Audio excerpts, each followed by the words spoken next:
Okay, Google Meet.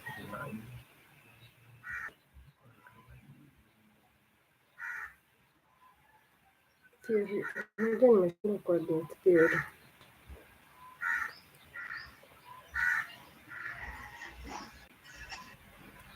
Sasa na kama mtu akanisikia. Kama mtu atakusikia kwa nini live stream, like as long as usifungue tab, kila mtu atakusikia. Tunaona hii.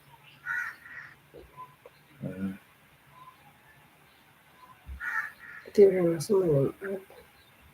So nitamtumia group. Nitamtumia chat. So like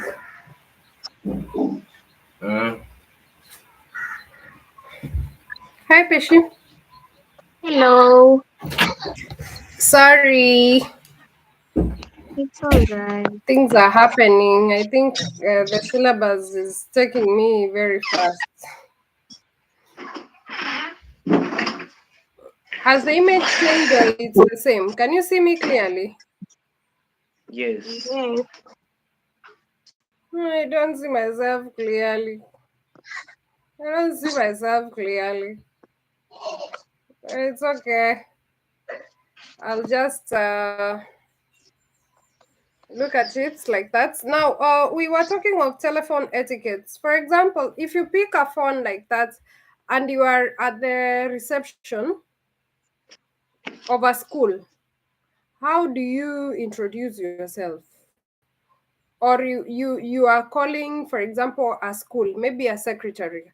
When you pick a phone like that, how do you introduce yourself? That is telephone etiquette. So maybe I can give you a clue. You pick the phone and say hello. You have to first have, in telephone etiquette, greetings are important. So you have the greetings. You introduce the institution if it's official. You say your name and your position. That's how you pick that call. You say the name and the institution. For example, if I was to pick this call here, for example, hello, Hamis High School. This is the secretary Hamis High School. Who may I help you, for example? May I help you? And now you use polite words. So you say, may I help you? And then the other person that answers should also have telephone etiquette. So how will you answer? Will you say, I want to talk to, for example? Or may I talk to, how do you respond? Welcome, Thierry. Sorry, it was a whole mix-up of our getting online, but you shall overcome. So you say, for example, if we have said, maybe I can repeat for the sake of theory, welcome theory, we could say that, for example, when we have a telephone conversation, you greet. Greetings are important. In English, it's very important to have greetings. This person should also say their position, their institution, and should say that should intend to help, sound helpful. So you can say, and then you need to listen also to the other person. The other person will be talking about maybe hello. You also answer the greetings. If you have been greeted, answer the greetings. And then you say, my name is, and by the way, you don't normally say my names are. You say, my name is, and then you introduce yourself. Even if you have 5 names, you say, my name is Thierry Mokiri. Thierry Mokiri Kimodo, for example. you do not say my names are, even if you have 10 names. My name is Raila Amolo Odinga. That is my name. So you introduce yourself. You answer the greetings and you introduce yourself using polite language. And then you can also say, for example, most people, when they are trying to call an institution, they would like to talk to the principal, assuming that maybe the manager of that company or the principal is not around. How do you pass that information? How do you pass that information? So you will have to say, I'm sorry. You use polite language still. That is etiquette. Remember, our lesson today is etiquette. I'm sorry, the principal is not in, but may I take a message for him, for example? So, assuming that this person did not want to leave a message, how do you answer that? If you are receiving the call, you have been making the call, how do you answer that? You say, I'm afraid I may not give you the message, but please tell me when the principal will be around. So when we are looking at telephone etiquette, we are saying that it's very important. Politeness is marked in this question. So I'll be paying attention. Are you able to have greetings? Are you able to introduce yourself? Do you know that you should introduce yourself, state your position and your institution? So, yeah, very good theory. So, if you say, what about, can I take a message? Very good. You can say that. And now, there is also something else in etiquette. There is also something else in etiquette that I need you to pay attention to. That is turn taking. What is turn taking? You have to listen to someone, give them a chance to listen, and then you wait for that person to reply. That is turn taking. This person should have an end to the statement. Okay? You don't cut in. You know, there are people who are experts who are excusey. People, and some people listen to answer. No, don't listen to answer. Listen to understand. There is that difference. So when you're when you're paying attention, there is the trick in paying attention, and paying attention is also part of etiquette. So you're supposed to take turns. You do not interject. There's a problem with some of the listeners because you want to fill in people's sentences. No, allow this person to finish what they are saying. And always, still in etiquette, when we are talking, the examiner is paying attention to courteous language. What you call courteous language. How do we know there is courteous language? Which are some of the words that we use to show courtesy?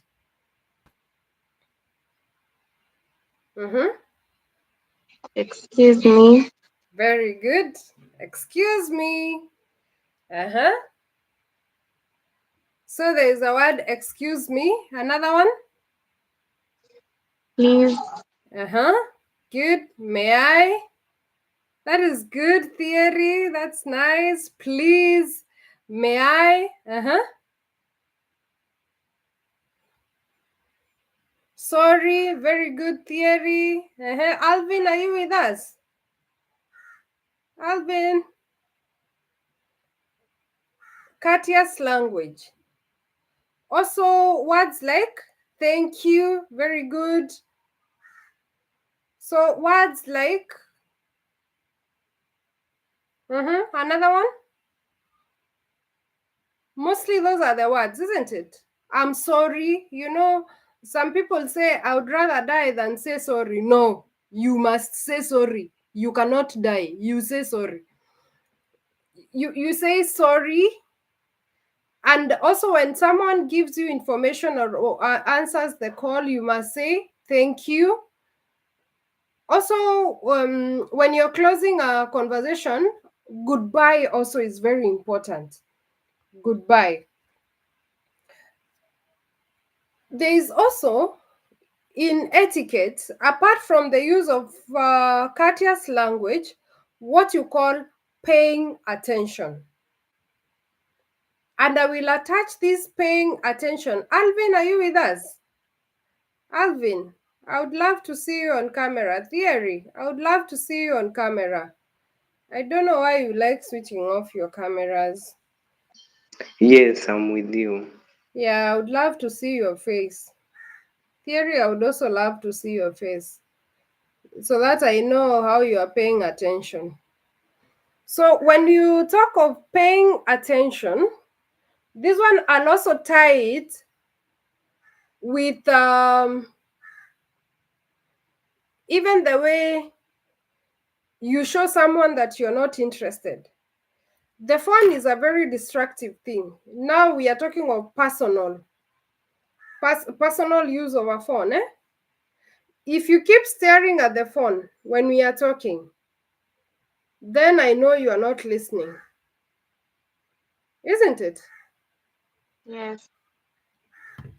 What else shows that you may not be listening to someone? How do you know that someone, when I am on the phone, I'm not paying attention to you?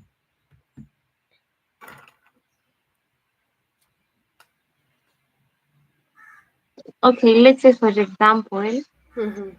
you are talking about something, and then this person ends up asking irrelevant questions or giving irrelevant responses to your questions. Mm-hmm. Very good. That's when you will know that this person is not even listening.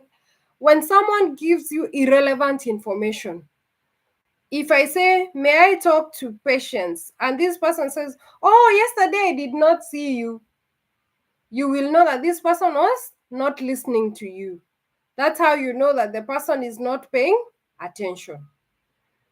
Remember, we are talking about this paper one, paying attention. How else do you know that a person is not paying attention in a telephone conversation? How else do you know that the person is not paying attention? This person is not even answering. You are just talking there. You did not even say, what? Eh. Sometimes, okay, it shouldn't be exaggerated. But if someone, even if I ask you a question and you pause without answering, I know that you have not been listening. So paying attention is very, very important in general communication to show etiquette. You can actually show etiquette by the way you pay attention. That is why I have requested people to listen, because I need to know that I am communicating. So we are still on etiquette. I want us to look at personal space. When you are talking of etiquette, there is also something that you call personal space in etiquette in English. What is personal space?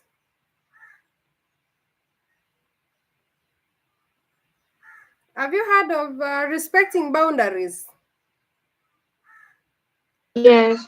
Have you seen people who theory, this is an English lesson, surely. Yeah, this one is a slang boy. He loves slang. Theory, surely. This is English. I know you are majoring on slang. My person is writing here. So yeah, it's true.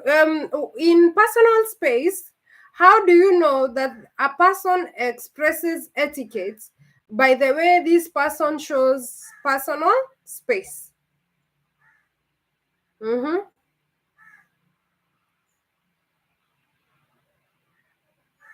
Personal space including when you are doing what? What is personal space?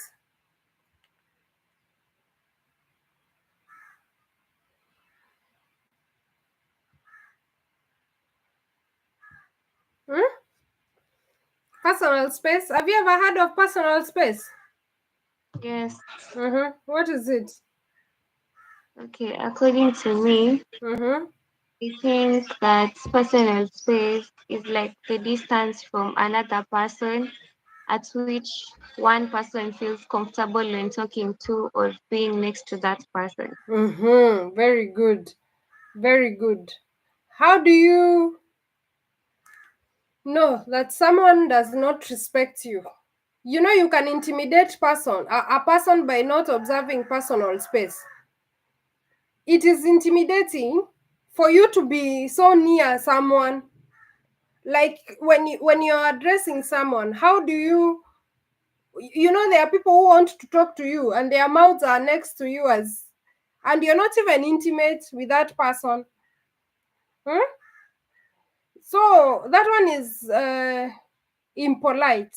In etiquette, when you're looking at personal space, you need to respect people's boundaries.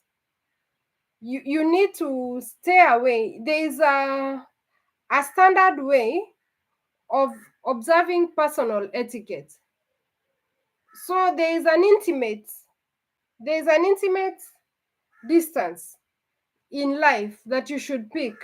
An intimate distance can be just 0.5 meters. 0 point, you can be there. Personal distance, you should be able to talk to people 1.2 meters away from people. That is personal. Like you should learn to do that, and people will respect you for knowing your boundaries. Your social distance should be 3 meters. Kama mjazoeana na mtu aongee akiwa huko na wewe ukiwa huko 3 meters. It is not polite. It is lack of etiquette for you to assume that you can actually get into people's personal spaces. Personal space includes that you should not share a seat with someone. Like, this one is a chair. The one I'm seated on here is a chair. And maybe I can show you. This one, mine is a chair. This is a chair. It's not a couch. And someone wants to share this with me. That is disrespect. That is what we are talking about when you talk of personal space. The personal space is very important, and you should be able to understand them, because we even have public distance. Public distance ni wewe ukue huko almost 10 kilometers. Okay, not kilometers, meters. We have what you call the personal space, and it's not rude for you to request for your personal space. Intimate space is where someone is 0.5. Si kushikana, not holding on to people. Personal space also includes when someone is even at the queue. I know in high school boardings, nyinyi huwa mnasukumana mkiendea uji. That is impolite. Stay without the porridge. You cannot die. Okay, you may die. Go and push them. So we have what you call the intimate distance. The intimate distance is for family or someone that you're in love with. That is intimate distance. For family, that is intimate. For your friend, that is now the personal space that you're talking about. Don't think that if you don't keep touching someone that you are not someone's friend. No, we have said 1.5 meters. You are still friends. For a stranger, you can even have 3, almost 3 meters. And then we have the public relations, where when you have public relations, you should be able to keep away from people. And it is polite and it is okay for you to have personal space.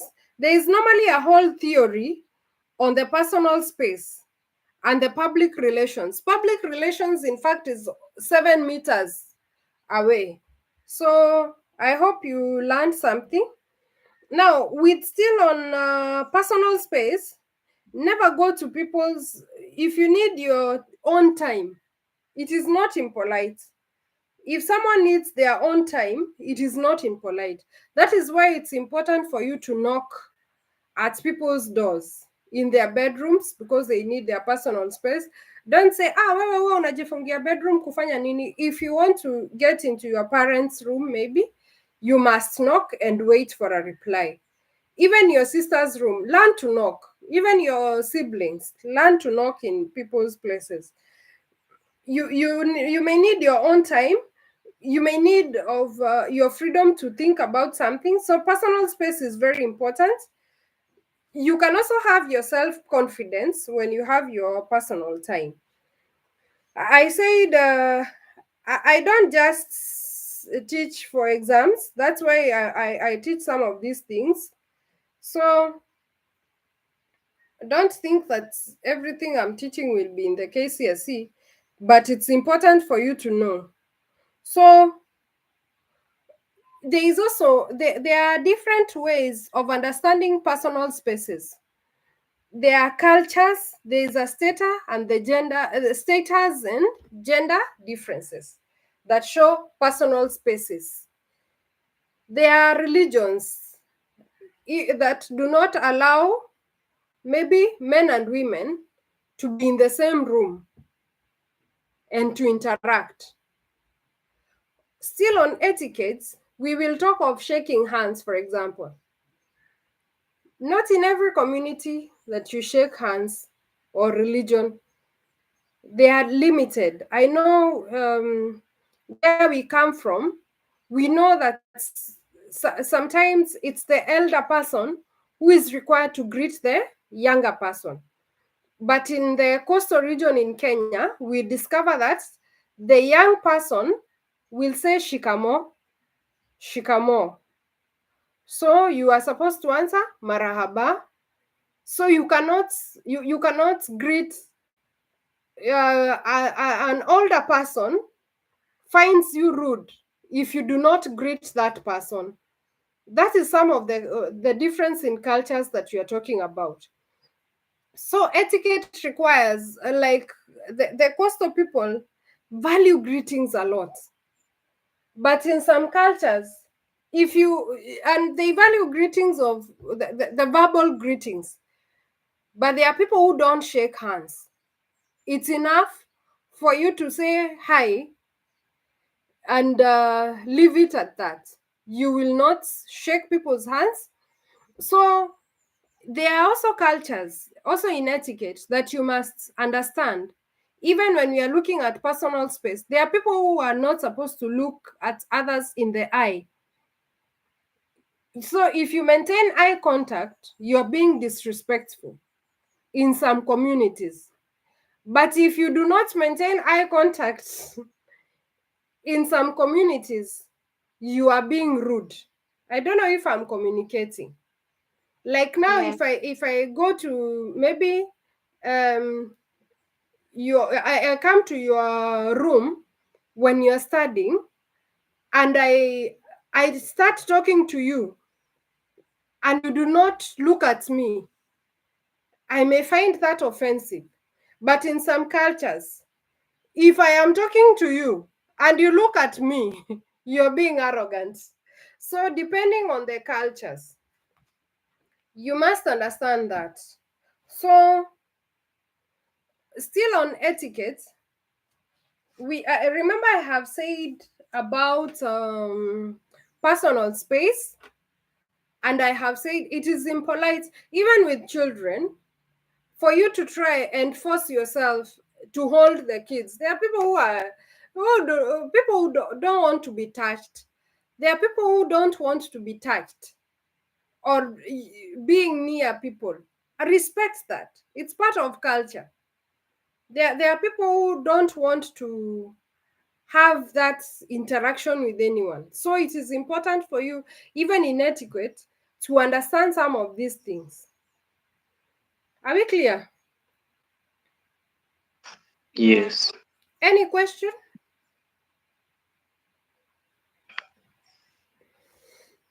Okay. Now, I still want us on etiquette. How do you observe discipline even when you're maybe at the dining table or when you are eating? Some of these disciplines, how do you observe etiquette? Hmm? Do you talk with food in your mouth? Do you eat with your hands? The African culture requires you, maybe some of these cultures require you to eat together and also use your hands. It's a white man's thing that you must use the fork and the knife. So still depending on the culture, it's important for you to know we have said that etiquette is with the norms. Etiquette is with the norms. So be very clear with that. So, but some of these things cut across. For example, when you're talking with food in your mouth, how do you chew? You chew with your mouth closed. Uh-huh. Do you hold your mouth like Alvin is doing? No. You don't hold your mouth, but you still chew with your mouth closed, isn't it? So you chew with your mouth closed. You don't talk as you're chewing, isn't it? How do you Yeah. sneeze? On your elbow. On your elbow or even in your handkerchief, isn't it? You say, Yeah. achia! Eh? So it's important also in etiquette. Do you eat while standing? No. When someone is talking to you, do you show them your back? No. Still, that is part of etiquette. And also something else that you must know in etiquette. Etiquette and grooming go hand in hand. How well is your grooming? For example, grooming is something that you must have learned all the way in primary school, but it's already you in form 2 grooming. What is grooming?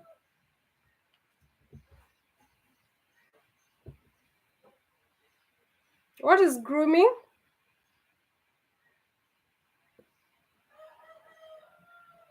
So grooming and personal hygiene, maybe, where you maintain a neat body and a clean appearance. You are clean and you're neat. That is, I have very good theory. Dressing decently, yay. Yeah, you got it. So you must learn how to dress decently. Not peeping into people's messages is etiquette. When Combing combing your your hair. hair, the Gen Z in Kenya have shown us things. They are saying it is fashion to stay untidy. It's very unfortunate. Grooming is also combing your hair and visiting the barber. Hmm? Um, Grooming is where you are clean. You wake up and brush your teeth after you take breakfast, or even if you're not taking breakfast, brush your teeth. Hmm? You don't walk around with a smelly mouth. That is grooming. You take a shower, because as adolescents you will be smelling like a skunk. Do you know a skunk? Hmm? Skunks smell badly. Hey, let me not even explain. You need to avoid smelling like a skunk. Grooming and etiquette, personal hygiene. You clean your body, you clean your hair. For women, for us women, we have a problem, especially the African women. We have a problem with maintaining hair hygiene. I'm telling you. You will be seated next to a person nananuka. Okay, it is an English lesson. Let me not use Kiswahili. Cleaning. For us African women, we have that problem that we walk around with stinking hair. So it's important for us to be clean, to be well groomed, to be neat. It's not makeup, not applying makeup. And I'm not saying it's wrong for you to apply makeup. If you're able to do it, do it. Like now, let me apply some makeup on my lips. Eh?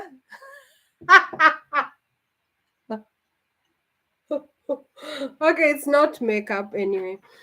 But be neat, be clean, be decent. Just as theory has said, dressing decently. In men, don't put on very tight trousers that all your biology is being seen in public there. Everything is exposed. No! Put on nice trousers. I know you have been working out for the last 1 year, but you cannot walk around with your unbuttoned shirts to show us your biceps and your one pack. It is not even 6-pack and you're trying to show us. That is wrong. We don't want to see your one pack and we don't care about it. So dressing decently. But this one now goes mainly to the women. Ladies have to be very decent. We have to be decent as ladies. That is etiquette, where we are not dressing in overly tight clothes that really expose us. You have been blessed, but your cleavage is hanging out. That is not the way it should be happening. You have to be decent. Decency. How is your even the hem of your skirts maybe, or your dress, or the tightness of your trousers. It's important for you being moderate with your jewelry and not overdoing it. Very good. Peshe, I can see that's a very good answer. Be moderate. There is a friend of mine who used to walk around with bangles that are from here all the way to here. You will hear kichi kichi kichi kichi kichi kichi kichi. And the students, because she was a teacher, used to call her bangles. You see, now you have even come up with your own nicknaming simply because of lack of etiquette. So decency, etiquette, even overdoing things like tattoos, they look indecent. Shaggy hair, we have talked about them, they look indecent. That is generally in etiquette. And also, even when you are, let me talk about something like negotiations. Negotiations require a lot of etiquette. Negotiations is a topic in Form 4, but you need to understand it. What are negotiations and how do you observe etiquette using negotiations? When do you have negotiations? Very good theory. You have talked of combing and kempt hair, which is very okay. Don't walk around looking like a lost person or a crazy person. I know as a teenager sometimes you are tempted to do that, but no. Be decent. Now let us look at negotiation skills still as we practice etiquette. When do we negotiate? Which are your negotiation skills? You can like now we have the festive season. It's the festive season. You can negotiate, or what you call haggling. Do you know how to haggle? Haggle, let me write for you there. Haggling are part of negotiations, not hugging. I'm talking of haggling, where you negotiate. Good, Peshi. I can see you've already written it for me. haggling, where you are bargaining at the market. These are conversations that are tested in the KCSE and you must understand them. Negotiations require a lot of etiquettes when you're doing that. Which are your skills? Always aim for a win-win situation. Negotiations are not only in the marketplaces. Negotiations are also covered in day-to-day activities. When you need to ensure your dad buys for you maybe something that you have been longing for. You know, it's not in the budget, but you need it. Eh? You teenagers with your peer pressure, you need it and you need it. And you may even have conversions if you do not have it. Maybe you really long for, what do you like? Maybe an iPhone. It is not in your dad's budget, but you need it. You know it is a bit unrealistic, but you want it. For the boys, I know Theory with your football. You love the PlayStation. So Theory, you want a PlayStation and you want it.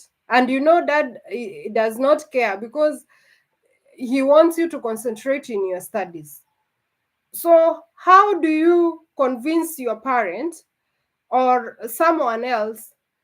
If it's your company, for example, if it's your friend, you need to negotiate. You need to convince this person, persuasive language, where this person may not have thought of it the other way. If it's your mom, that you want her to take you to maybe somewhere that you've never gone to, you want your mom to pay for you maybe a concert. Your mom cannot understand the concept of a concert. I don't know what is in a concert, but my teenage son insists that I want to pay, I need to pay for him so that he attends, I don't know, self-solve or something. I believe that is bad influence. Now, how do you convince your parent, for example, so that you attend those occasions? How?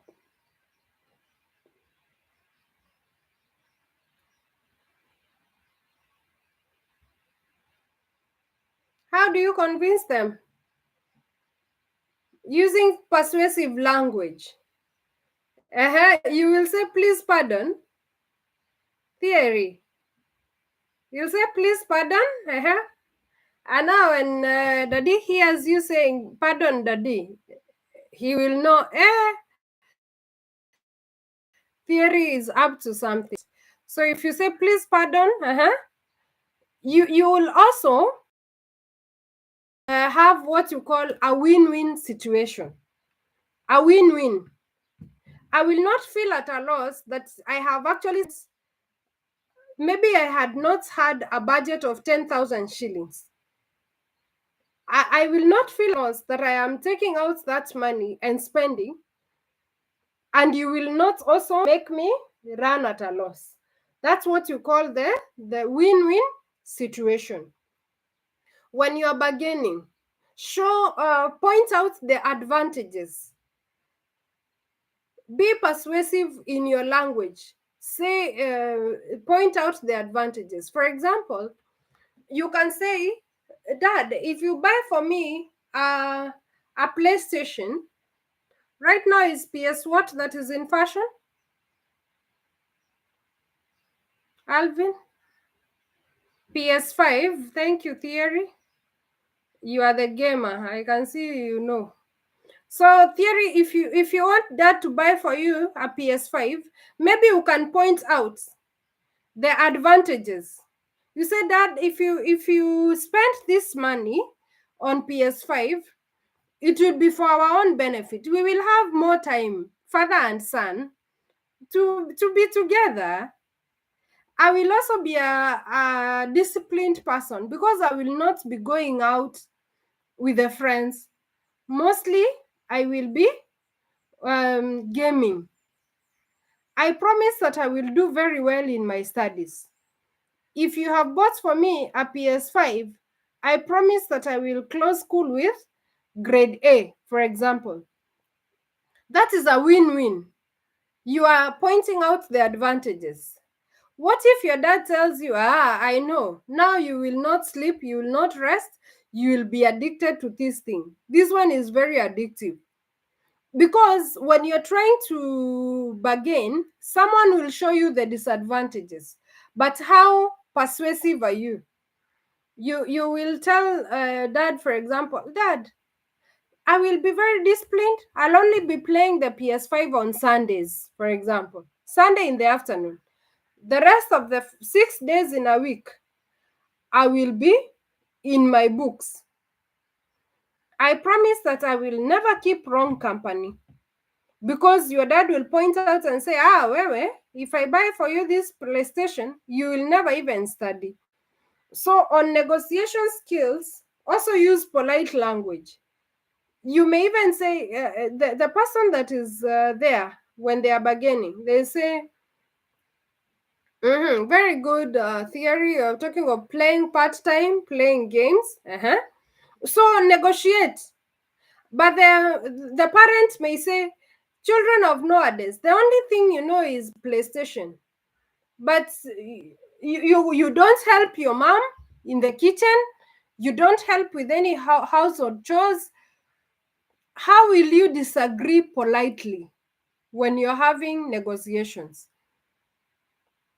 Will you say, Dad, you're the most unfair person that I've ever seen? You're saying here, I don't help my mother, and last week, the whole of last week, I'm the one who was washing the utensils. Do you think you will win that negotiation if you do that? So how will you win that? Control your tempers and your emotions and lay down your case. So you say, I totally understand, but please, Dad, remember last week, just try and understand, I am the one who was in charge of the kitchen and I used to do all the household chores. Don't say, you, Dad, you are the most inhuman person that I've ever seen. You say, I don't help with the household chores and I'm the only one who has been working. If you do that, it is true you have been helping with the household chores. But how you present it, you say, and the dad will say, no, this PlayStation is very expensive. It's a time waster. It's very expensive. How will you convince them? You say, you can use your negotiation skills. I understand, Dad. I totally understand. But you're a man of means. You being a millionaire, I know it is not much to you, please, Dad. And besides that, this is a one time of budget. You will not keep buying PlayStations, and it will also help you, Dad, when you're tired from work. This is a very good therapy. 3 months of the year will from January to March to April, I will be in school. So every evening you'll be having this PlayStation. I am not the only one who will be using it. But don't say, well, I know the way you are mean. Daddy, you are very mean. You never even give anyone your money. So you see how you win a negotiation? Yeah, it is a skill. It is a skill. And as you are talking of these skills, learn to be polite. Polite language. Even if this person has refused, you say, by the way, thank you, Dad. Thank you. I know you may not be in a position right now. If you see he has refused, just say thank you. And I really appreciate for everything that you always do in my life. So use polite language on the negotiation skills. Any question on negotiation skills?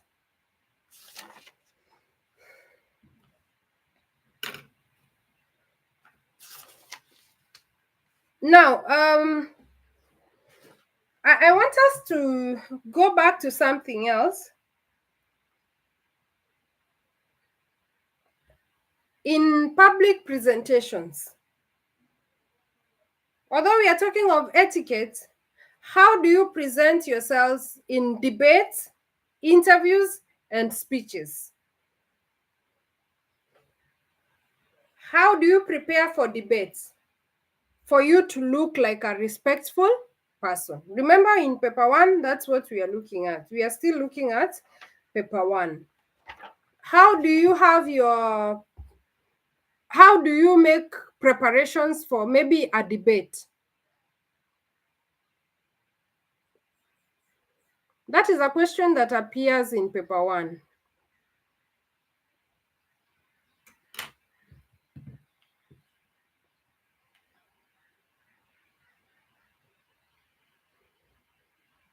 You can, Debate. for example, Uh-huh. you can prepare for the debate, like for the topic of concern. Mm-hmm. How do you prepare? Yes. By doing research. Mm-hmm. Yeah. Yeah, very good. You don't appear there looking like the most ignorant person that we have ever come across in our lives. Prepare. Research on the motion. Make sure you are familiar with the audience. Very good, Thierry. Thierry, you're brilliant. That is nice. That's so nice. You are familiarize yourself with the topic and also the audience. Prepare for it thoroughly. Do your research as you stick to the topic. That is before. Maybe you can also do what?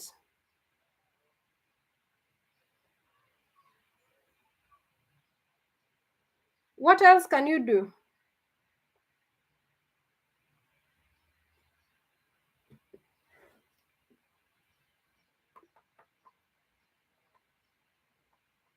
You can also rehearse in front of a mock audience.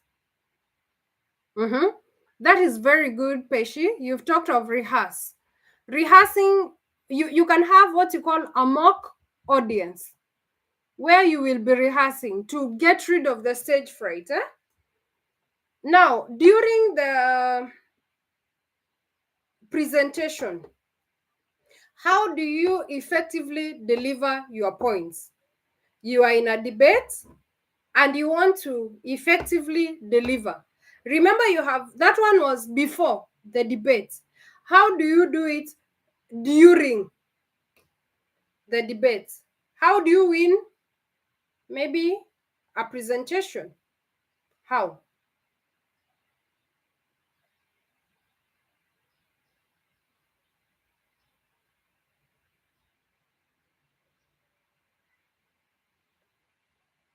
How? You come up with a powerful presentation when you are confident. Appear there, face your audience confidently.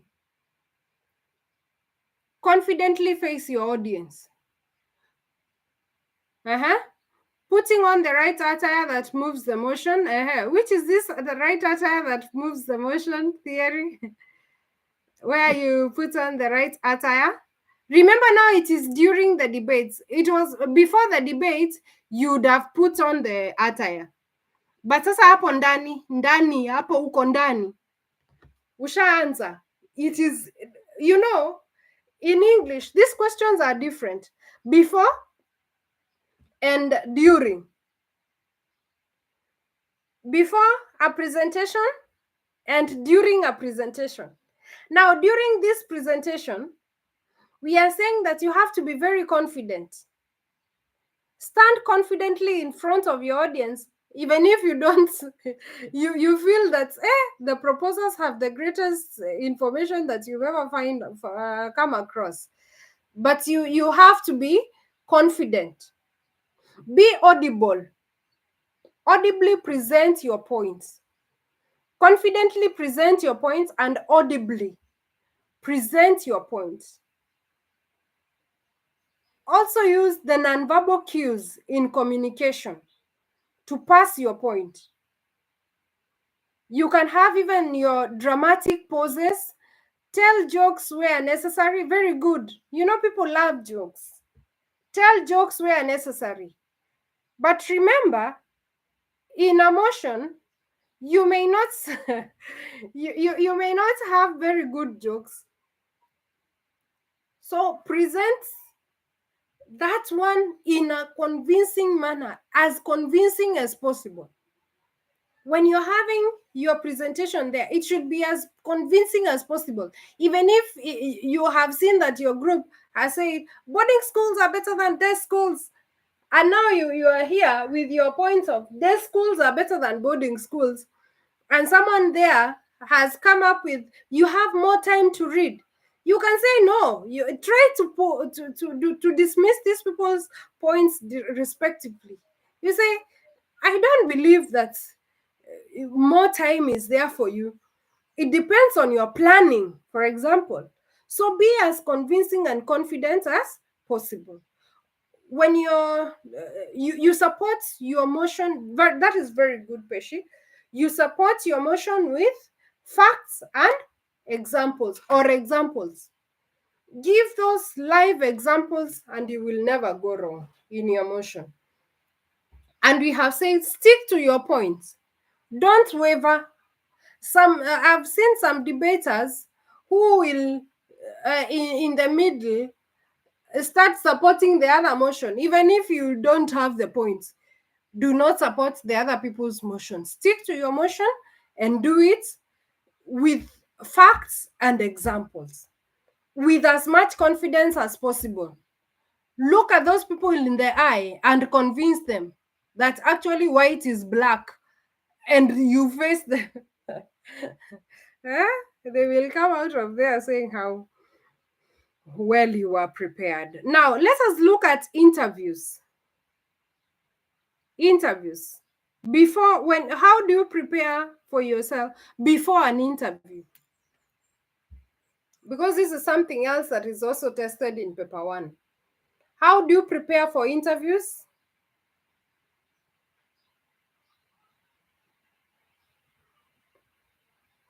How?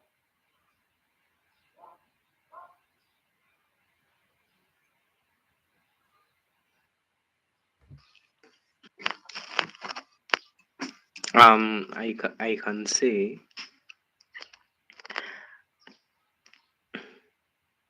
Alvin? you you ask the other people about the interview of concern. You do preparations of the questions that may be asked or something. Very good. That is very good, Alvin. Yes, Peshi? Okay. To add on to Alvin's point, you can find out more about the venue for the interview, so that it can help you to estimate how long you're going to take to arrive. And then you should prepare all the documents required for the interview. Very good. Just as Theory has typed there. Good. Continue. And then lastly, you could prepare some questions that you can ask if you're going to be given the chance to. Very good. Prepare thoroughly. There is the research. That's I'm just giving you a summary, but you have given very good points. That is good. I love that. You're good students. Let me give you the clap emojis. Let me give you some reactions here. Of yay, some flowers for you, and some thumbs up for you. That is so nice. You have done so well with that. You prepare, you rehearse. Every time, learn to have that in mind. You prepare. As Theory has said, you have your presentation. You put your documents in order. There are people who get disqualified for interviews simply because they did not have their papers in order. And I have a YouTube video on interviews, preparing for interviews. And one of my friends actually said that they used those tips and got a promotion. So they work. So we have put your documents in order. Also find out everything to do with the company. Dress properly. Groom yourself. Look presentable.